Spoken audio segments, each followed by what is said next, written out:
You're listening to Vaquero News, the Valley Student Station. Good morning, Vaqueros. Today is Monday, May 1st, and it is currently 67 degrees outside. We are coming to you live from our Edinburgh studio. I'm your host, Rodolfo Alvarado. I am Fernanda Gonzalez, and this is Vaquero News. The Palm Valley Animal Society announced that their facilities has reached maximum capacity. Here is Timothy Chapman with more. On April 17th, the Palm Valley Animal Society, PVAS, announced that both Edinburgh facilities are at max capacity and cannot turn away more incoming animals, causing them to considering euthanization in order to make space unless animals are adopted. The PVAS has animals that have stayed in the shelters for over 400 days, which they call their MVPs. Although the animals have been taken care of for all this time, they have been given a deadline by Monday, May 1st. According to PVASTexas.org, Palm Valley Animal Society, PVAS, is a non-profit animal welfare organization serving 4 municipalities in Hidalgo County, as well as the county at large. PVAS operates 2 facilities in Edinburgh, Texas, taking in more than 15,000 animals on behalf of 550,000 residents each year. PVAS is on a journey to save lives and create a safe, humane community for all of Rio Grande Valley. Director of Operations Faith Wright said part of the capacity issue is due to animal control, picking up more animals than there are kennels available. We do a lot of rescue trips, we do flights, we do a lot of stuff, but if we send out 79 animals on Saturday at 2:30 in the morning, but we've already taken in more than 79 since Saturday. So as you can see, it's just a constant up and down, up and down. Wright said another reason for the packed shelter is people taking animals back to the Palm Valley Animal Society after just adopting them a few days earlier, which is something that does not happen often, but is an unfortunate occurrence. So just today, we adopted out a puppy Saturday at no charge, and she brought it back today because it cries at night. So that puppy went out Saturday and counted as an open kennel, but now it's taking up another kennel again today. Public Affairs and Donor Relations Coordinator Adriana Gonzalez said something a lot of pet owners aren't educated about is spaying and neutering, which prevents unwanted pregnancies of their cats and dogs.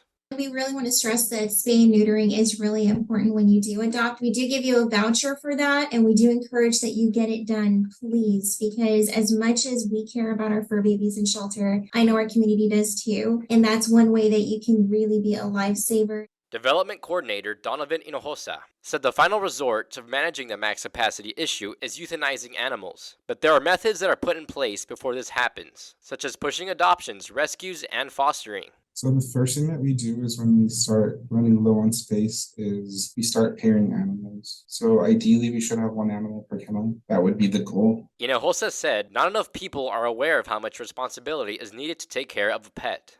They're not aware of the commitment that it is. It's lifelong. It's not just a couple days. It's not just a buddy. It's part of the family, essentially. And I think a lot of people adopt. They come into it thinking this is a cute puppy for my children, and they don't acknowledge the responsibility that they're bringing. To learn more about how to adopt, donate, and what other services are available, visit the Palm Valley Animal Society's website at pvastexas.org. This is Timothy Chapman for Vaquero Radio. UTRGV researchers received a reward from the UK's Wellcome Trust for their work on flow this month. Here is Edgar Garcia with the story. UTRGV researchers Teresa Ferreira Arroyo and Tamara Orabi have recently received a reward for $100,000 to $97,000 from the Wellcome Trust in the UK for their work on FLODISMOD, a framework for flood and disease modeling.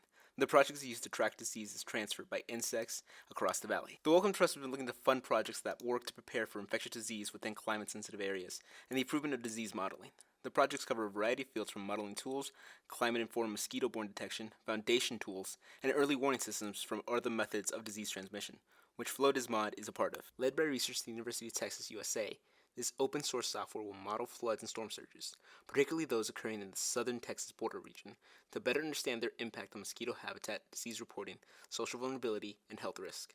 The team will develop an early warning system for the Texas-Mexico border region, but it will be extended to soil-borne diseases as well as other geographies. UTRGV Professor of Biology Teresa Ferreira Arroyo spoke on the goal of the project and how important the community is to them as the project is made to safeguard people. What we want to do is elaborate risk maps that can inform people using flooding also as variables, flooding, temperature. So we want to predict flooding, and we want to predict potential outbreaks of diseases carried by mosquitoes, kissing bugs, and ticks. You spoke at length about how this is for the community and how important community engagement is to this process. The project is made to keep people healthy and free of disease transferred via soil, water, and right now vectors, i.e. insects. They also make maps as accessible as possible in order to do this. The money given to them by the Wellcome Trust is to do community engagement, whether it be by traditional means and promotion, or by scholarships for students within the community. UTRGV Professor of Statistics Tomar Arabi spoke about the outreach and what they can do with the newfound funding. This fund is, like Dr. Ferry has said, we will use for outreach, for raising awareness, community engagement, and training next generation of researchers. Usually they are graduate students who are converging in these fields, ecology, disease modeling, data science, whether machine learning or deep learning, and hopefully one day also artificial intelligence. He spoke about how climate change will affect the mapping process and could see the emergence of other diseases. The Bear hoped to reach out to the multidisciplinary students, such as artists and musicians, to spread the word. For more information on disease prevention from vector, check out the World Health Organization's page on vector diseases. This is Ed Garcia with Vaquero. A new statewide bill has been passed by the Senate banning diversity programs in public universities. Here's Fernanda Gonzalez with the story. On April 19, Texas Senator Brandon Creighton introduced Senate Bill 17, which aims to end diversity, equity, and inclusion, or DEI, programs in public universities in Texas.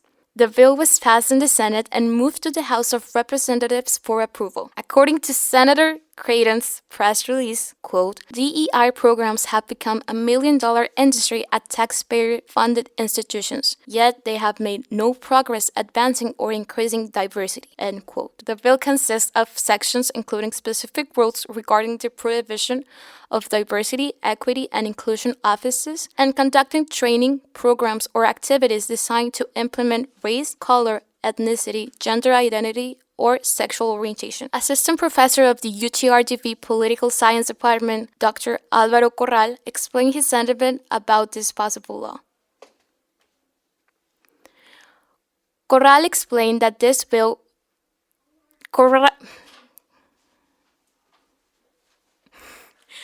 Corral explained that for this bill, I know, I don't like it.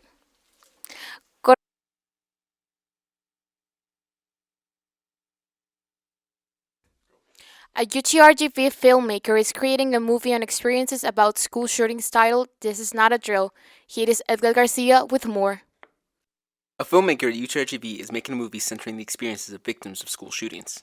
This Is Not a Drill is an upcoming movie by UTRGV student, actor, and spokesperson Brenda Garza, and directed by Alberto Ornelas. The movie features and centers the experiences of students while a shooting is taking place. Director of the film, Alberto Ornelas, had the original idea of the movie and worked to bring it to light.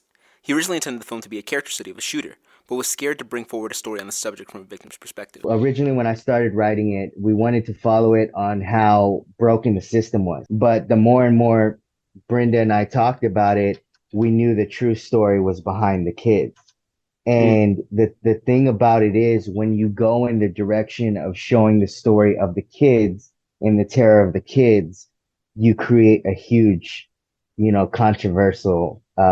controversial experience, because not everybody's going to agree with what we're about to do. Garza specifically wanted the children's perspective to be the point of the movie due to an oversaturation of media that centers the experiences of the shooter and not the victims of school shootings. She wrote the movie with this perspective in mind and acts within the movie as a supporting character. She spoke about how important this was to her as a mother of a child going through anxiety attacks over the fear of shootings. My youngest, which is Jaylee Briseño, she has been going to school and she's been running these drills since she was like in first or second grade. And ever since that first one that they did, she has been traumatized. She is now a fifth grader and she is still traumatized. And this is why, another reason why I think that this story is so important is because even though something hasn't happened in our community, they're still being traumatized right now. Teachers as well. Licensed specialist in-school psychologist intern Gina Flores is one of the people that deals with the trauma of children in concern to school shootings and the anxiety that they deal with, as well as her own fears. She spoke on how these depictions of shooters affect kids and how the media doesn't cover the victims at all. I definitely think that, it's not a good thing because, like they say, these kids do kind of pick up on that. The media does kind of, glorify these shooters in a way to where we never know what it's doing to the next one, and not so much so the victims, as I feel, like I said, you really don't hear about them much after. And it's like, I mean, that is who we should be focusing on, these families and how they, deal with things like this after and how they cope with things. And we really don't do much of that. The film is not out yet, but it's available for viewing on YouTube. Look up This Is Not a Drill on YouTube. I'm Edgar Garcia for Vaquero Radio. And McLean goes up and throws down a monster dunk. That fires up the UTRGV Fieldhouse. And now time for Vaquero Sports. UTRGV's graduate hammer thrower, Marlene Gutierrez, is having a remarkable season, allowing her to rank number 1 on the WAC performance list and set a program record with a throw of 61.80 meters. Gutierrez has been a part of the track and field sport since her senior year of high school in 2018, throwing both shot put and discus. Her college career started at the University of California, Davis, where she was able to set program and personal best records. Although COVID-19 didn't allow Gutierrez to compete her last year at UC Davis, she was able to gain 1 year of eligibility, which led her to UTRGV's track and field program. She described the open arms the program offered her. They offered not only the family kind of welcoming type of support, but also the coaching staff and everything was amazing. And I just was super drawn to it. So I was like, I can't miss out on this opportunity at all. At the Bobcat Invitational, Gutierrez was able to set a new program record for the hammer throw with a distance of 61.80 meters. She talks about what fueled her performance and how she was able to conquer the record. I think that just surrounding myself with good people and having goals that I want little by little throughout the season, they've progressed and I've been able to reach them little by little. And so I have new goals that I want to reach. And I think that that's been my motivation, is to just keep going, because once I reach one, I want the next one. UTRGV Track and Field's assistant coach, Cleopatra Burrell, has had the opportunity to mentor and coach Gutierrez. Over the short year of working with her, Burrell talks about the kind of athlete Gutierrez is. Marlene is just a joy, an absolute joy. She's like the perfect athlete. She listens. She's aware of what she needs. Her ability to communicate with me as a coach is outstanding. The hammer throw star is looking forward to competing in the WAC Outdoor Championship on May 11th through the 13th in Nacogdoches, Texas. UTRGV Track and Field will be posting the results on their Instagram page. You can follow them at UTRGV_TFXC. For more information, please visit goutrgv.com. This is Kevin Alamon for Vaquero Radio.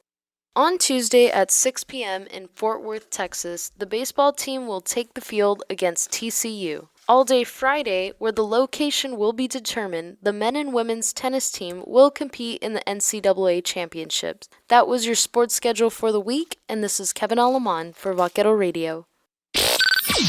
And now for this week's events calendar. UTRGV Student Union will be holding the Breakfast Wrangler at 10 a.m. Tuesday, May 2nd at the Brownsville Student Union.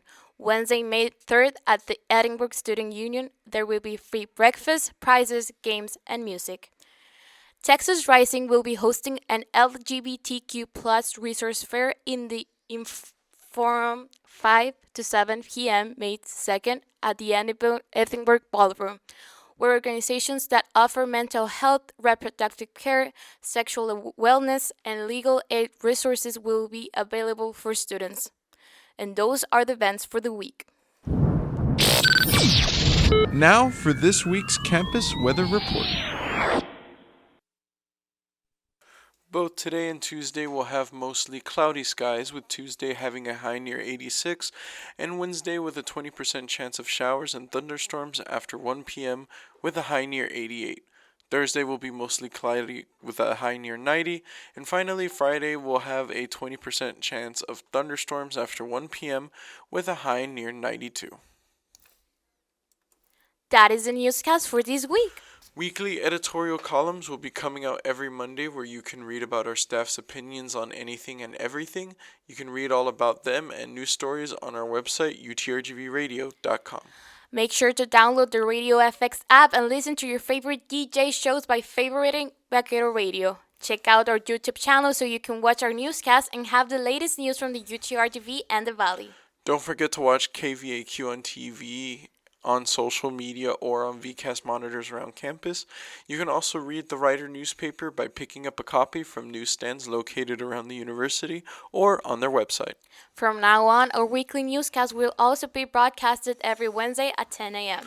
Join us next week. Oh, sorry, this is the last newscast. Only on Vaquero Radio, the Valley Student Station. Have a great week.